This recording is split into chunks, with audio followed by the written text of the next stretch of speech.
그랑이라는 회사에서 만든 작품이에요. 송창 선생님 디자인하신 거고요. 선물로 저희들 받았고, 작은 거는 박물관, 대구 박물관 수박물관의 관장님이 이제 우리 이사님이거든요. 그분이 이제 디자인한 거, 이게 안경이나 안경 닦는 거 그거예요. 그것도 이제 그분이 선물로 주신 겁니다. 예. 그리고 또 우리가 오늘 그 주수원 선생님 이렇게 같이 모시고 이렇게 답사를 하는데 그 광고 하나 할게요. 이번에 2월쯤에 주수원 선생님이 책을 하나 냈는데요. 그 솔도파의 작은 거인들 이라는 책이 있어요. 사진 책인데요. 사진은 그 유남해 선생님입니다.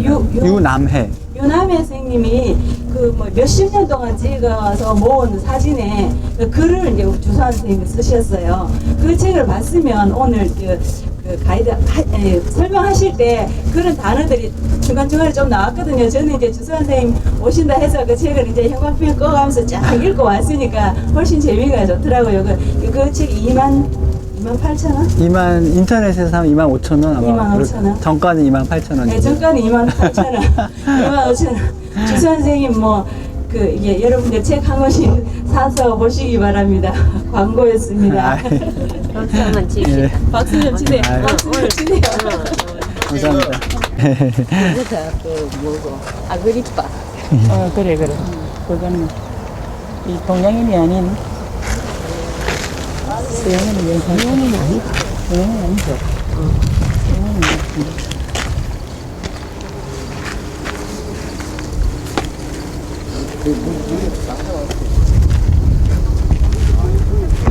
코가 크고. 예. 원래 저기 그 승복사지를 갔다가 여기로 오는 건데 저 버스가 길이 안 좋아서 아무래도 들어가기 힘들 것 같다고 그래서 승복사지 대신에 나중에 오후에 다른 일정을 하나를 더 넣어서 좀 버스가 쉽게 들어갈 수 있는 곳, 그런 곳으로 다시 가는 것으로 하고요.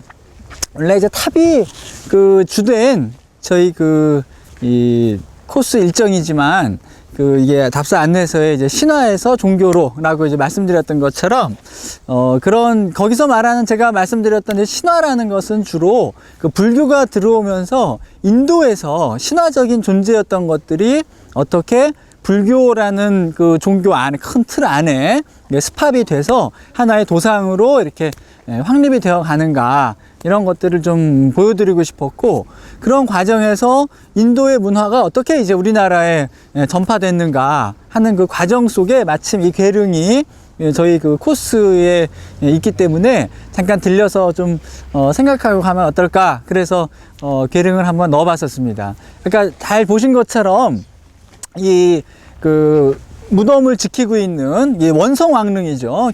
통일신라 원성왕릉의 무덤을 지키고 있는 이런 상들은 조선시대 무덤에도 문관석이 있고 무관석이 있죠. 그러니까 문신이 지키고 있고 또 더불어서 무관이, 갑옷을 입은 무장이 지키고 있는데, 그런 개념에 따라서 말하자면 이게 무관석, 여기 옆에 서 있는 상이 문관석, 그런 문무의 어떤 개념을 보여주고 있다 생각하시면 됩니다. 그런데 통일신라 시대도 그렇고, 그 다음에 통일신라 시대에 많은 영향을 주었던 그 당 문화도 그렇고, 그 시기 문화의 장점이라고 하는 것은 어떤 그 코스모폴리탄적인 문화, 얼마나 외래적인 요소들을 이렇게 많은 교류를 통해서 하나의 문화로 통합시켜 나가는가 하는 것이 그 당시 문화의 어떤 하나의 특징이었죠. 그래서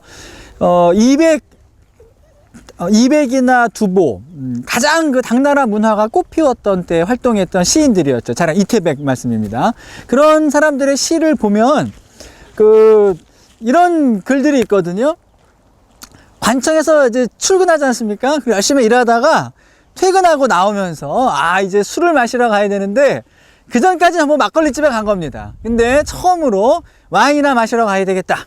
그리고 실크로드에서부터 온 여인들이 운영하는 술집, 거기서 술을 대접하는 여인들을 뭐라고 그랬냐면, 호기, 호는 오랑캐 호자죠. 그리고 기는 이제 기녀, 호기, 실크로드에서 온 기녀들과 함께 와인잔을 기울여야 되겠다. 이제 이런 노래를 읊을 정도로 그만큼 이제 새로운 문화를 막 향유하고 즐기고 하고 있었던 그런 시절의 모습이죠. 물론 지금 어떤 관리가 오늘 퇴근하자마자 맥주집에 나가서 뭐 술이나 마셔야 되겠다라는 글을 읊는다면 그거는 탄핵받거나 뭐 그런 공무원이 있냐 그런 얘기를 듣겠지만 그 당시는 어떤 시대였냐면 한참 그 남북조 시대의 긴 혼란기, 전쟁기를 겪고 나서 그러면서 처음 맞이하는 그런 통일의 어떤 평화기였었죠. 물론 당나라가 통일된 다음에도 한동안 고구려 원정이니 뭐니 여러 가지 일로 한참 이제 어려운 일들이 많았습니다. 그러나 이제 그런 것도 지나서 고구려도 멸망하고 실크로드 지역도 더 안정적으로 확보가 되고 그렇게 되면서 처음으로 이제 중국 문학에서 사람들이 그냥 숨어서 유유자적하는 삶이 아니라 밖에 나와서 세상을 즐기면서 그 인간답게 사는 거, 막 일만 하고 막 그냥 공부만 하는 게 아니라 비로소 좀 즐기고 세상을 느껴보고 하는 것을 읊었던 그런 시들인 거죠. 그래서 우리가 이백이나 두보의 시를 너무 이거 너무 놀자판, 두보는 그런 시가 잘 없지만 이백 같은 경우에 너무 막 놀자판인 것 같지만 처음 등장한 삶을 한번 즐겨보고 싶은 사람들의 욕망, 욕구 이런 것들이 막 무르익었을 때 나온 시들이었던 거죠. 그때 사람들의 어떤 호기심 그리고 사람들을 좀 더 즐겁게 해주고 좀 이렇게 럭셔리하게 만들어주는 삶의 일부가 이런 서역에서 들어오는 많은 문화들이었던 겁니다. 그래서 무덤에도 그렇고 그리고 그들이 썼던 뭐 옷이나 특히 그 당시에 유행했던 여성들의 패션은 이렇게 기존처럼 이렇게 뭐라 그럴까요? 점잖게 입는 치렁치렁한 옷이 아니라 여성들도 이제 말을 탈 수 있게 입는 가죽 바지 이런 것들이 최고의 유행 트렌드였어요. 그래서 여성들이 막 바지 입고 옛날에 여성들이 말 타는 거 상상 못했죠. 근데 실크로드의 문화가 유목민족들의 문화, 기마민족의 문화가 중국 사람들에게 전해지면서 중국 여인들도 이제 막 바지 입고 말 타고 그런 막 스포티한 여성들이 막 그 당시에 막 트렌드로 대두되고 그런 시대였거든요. 이제 그런 기류 속에서 무덤을 지키고 있는 신상들도 이국적인 전혀 중국 사람이나 또는 통일신라 시대의 우리 민족의 모습이 아니라 굉장히 이국적인 모습을 하고 있어요. 특히 이런 인물들은 보다 더 서역의 어떤 서아시아 쪽 사람들의 어떤 모습을 담고 있고 저기 있는 이 무관들은 주로 위구르족들의 문신들의 모습들을 담고 있죠. 근데 왜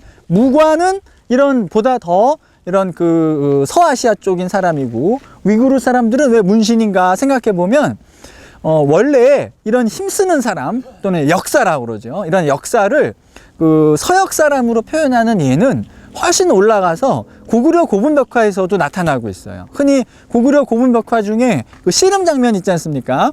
자세히 보시면 씨름 장면 중에 한 사람은 무덤의 주인공이고요. 또 한 사람은 이렇게 생긴 서역인들이에요. 근데 왜 그런 서역인들을 항상 그런 씨름의 상대방으로 선택했는가? 그거는 씨름 장면이 단순한 씨름 장면이 아니라 죽은 사람의 통과 의례입니다.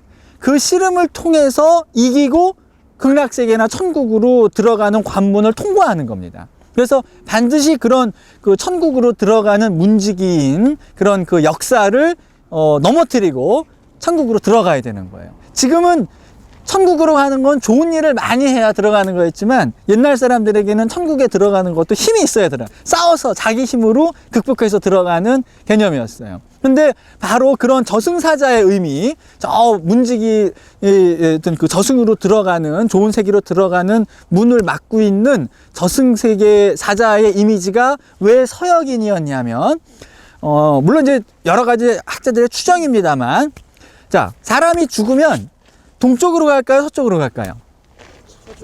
왜 서쪽으로 간다는 생각을 공통으로 사람들이 하게 됐을까요? 그렇죠.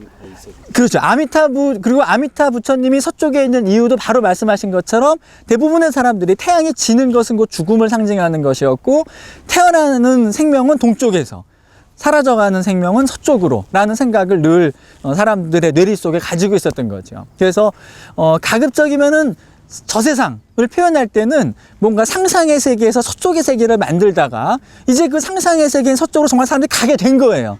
그래서 그 상상의 세계가 아니라 서쪽의 세계가 실존 하는 세계가 된 거죠. 그러면서 저 멀리 서쪽에 있는 사람들의 모습이 곧 저 가장 죽음의 세계에 근접해 있는 사람들의 모습이라는 의미로 받아들여지게 된 면도 있고요. 또 하나는 그 당시에 한참 이제 그 중국이 실크로드를 개척해 가면서 이런 서아시아 사람들과 싸웠던 거죠. 대표적인 예로 고구려의 그 장군이 참여했던 탈라스 전투. 결정적으로 당나라가 실크로드의 장악력을 이슬람 세력에게 빼앗겼던 결정적인 전투였었죠. 그런 예에서 보다시피 중국은 계속해서 이 서역 사람들, 이슬람 세력이라든가 이런 사람과 싸워 나갔었어요. 그러면서 그들의 머릿속에 사로잡힌 어떤 우리가 싸워야 되는 상대, 그리고 뭔가 무섭게 다가오는 적의 모습, 이런 것은 이런 서역인들의 이미지로 많이 이제 부각이 됐던 거죠.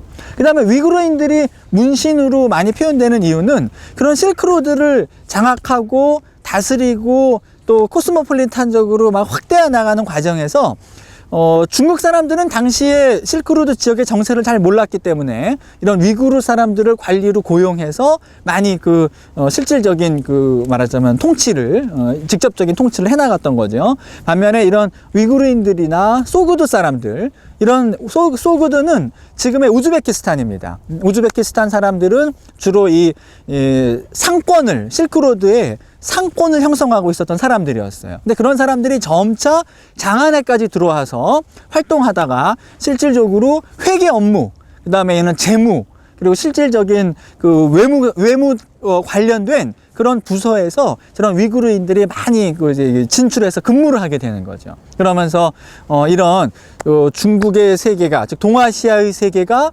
확장되면서 저런 그 위구르족들이 중앙 정계에 진출해서 활동하고 했었던 여러 가지 모습들은 결국은 이 동아시아의 세계가 얼마나 광범위한 세계로 넓어졌는가라는 것을 보여주는 어떤 상징적인 그런 의미를 담고 있었어요. 그래서 결국은 원성 왕릉이라는 통일신라 시대의 왕릉에 이런 외국인들의 상들을 배치시켜 놨다는 것은 통일신라 역시 그런 큰 국제 정세 속에 흐름 속에 있었다 라는 것을 보여주는 하나의 그런 상징성이라고 볼 수 있겠죠.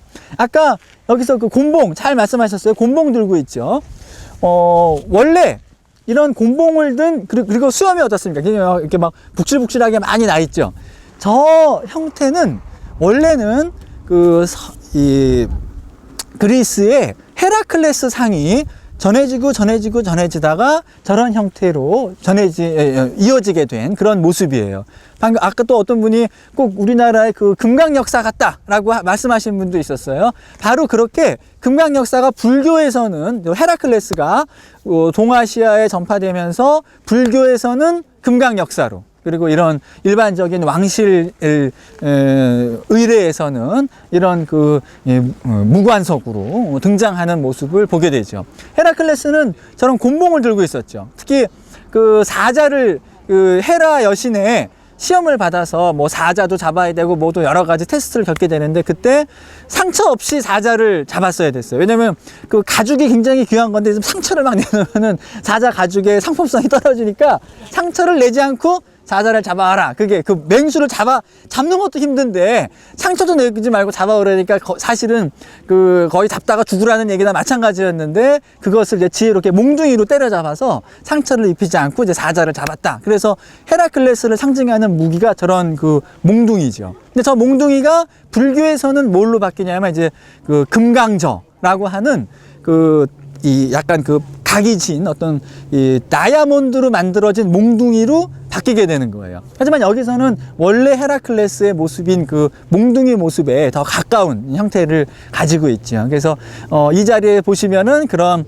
외국의 신화가 어떻게 우리나라의 왕실 제례 의례 속에 또는 종교 의례 속에 들어왔는가, 그리고 그런 것은 얼마나 또 긴 경로를 통해서 이렇게 들어오게 됐는가. 그리고 어제 학술 민화 세미나에서 맨 마지막에 어떤 분이 경주가 실크로드의 출발점이자 그 종착지였다라고 할 때 흔히 바로 이런 상들이 경주 역시 그런 서아시아와 더 멀리는 로마로부터 서아시아, 실크로드, 그리고 당 제국, 그리고 통일신라를 이어주는 그런 국제 문화권 속에 그 흐름 속에 이렇게 분포하고 있었다라는 거를 이제 보여주는 상징적인 장소로 여기가 많이 언급이 되고 있어요. 어떻게 보면 우리가 그런 생각 많이 하게 되지 않습니까? 이렇게 중국으로부터 우리가 많은 문화적 영향을 받은 것을 때로는 좀 자존심 상해하는 경우도 있죠. 아이 뭐 우리 거 전부 다 중국에서부터 그거 뭐 배워온 거 아니야? 전부 영향받은 거 아니야? 라고 생각하실 수도 있어요. 그러나 만약에 우리 조상들이 그 당시에 야 우리가 중국 당나라 영향 받으면 후손들이 자존심 상해할 테니까 영향 받지 말고 우리가 우리끼리만 다 하자. 딴 거 뭐 영향 없이 우리가 처음부터 다 시작해서 우리 힘으로 만들어서 우리가 다 하자. 지상에 그런 나라 하나 있거든요. 어디 있죠? 북한이에요, 북한. 그렇게 외래의 큰 흐름에 같이 그 동참하거나 동참해서 그걸 빨리빨리 배워서 리드하는 것이 아니라 우리는 주체 사상이다. 그리고 아무것도 안 배우고 자기가 다 하겠다고 하다 보면은 그만큼 어떻게 되겠습니까? 낙후되고 고립되고 국제사회에서 왕따 되는 거죠. 그래서 문화의 영향을 받는다는 것은 부족해서 받아들이는 게 아닙니다. 우리가 뭔가 부족하고 덜 떨어져서 받는 것이 아니라 늘 그런 세계 정세 속에서 같은 흐름 속에서 뒤처지지 않고 따라가기 위해서는 서로가 서로에게 많은 영향을 미치는 거죠.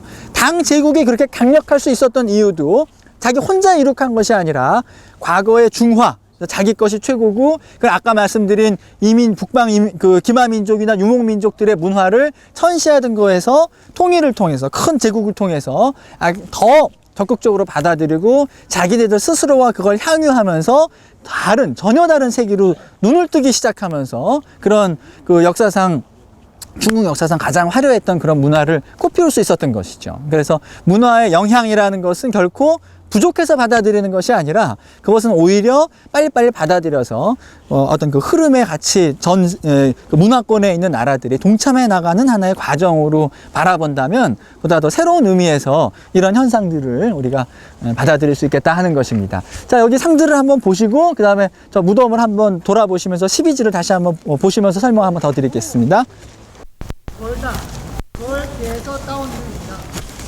계량은 사정 96% 되어 있고 신라시대를 통틀어 가장 보존이 잘 되어 있으며 아름다운 멸학 평가받고 있습니다.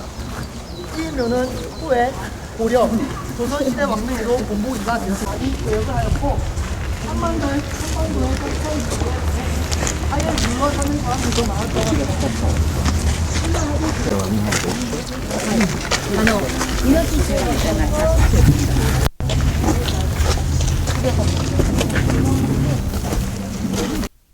예. 그날 봐가 지금은 예. 이게 그늘이 없이.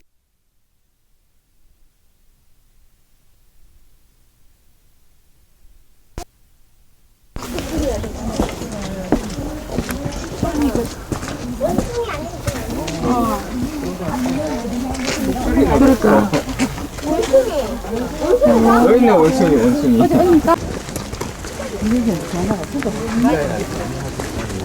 なんかここまでは私知らないけど、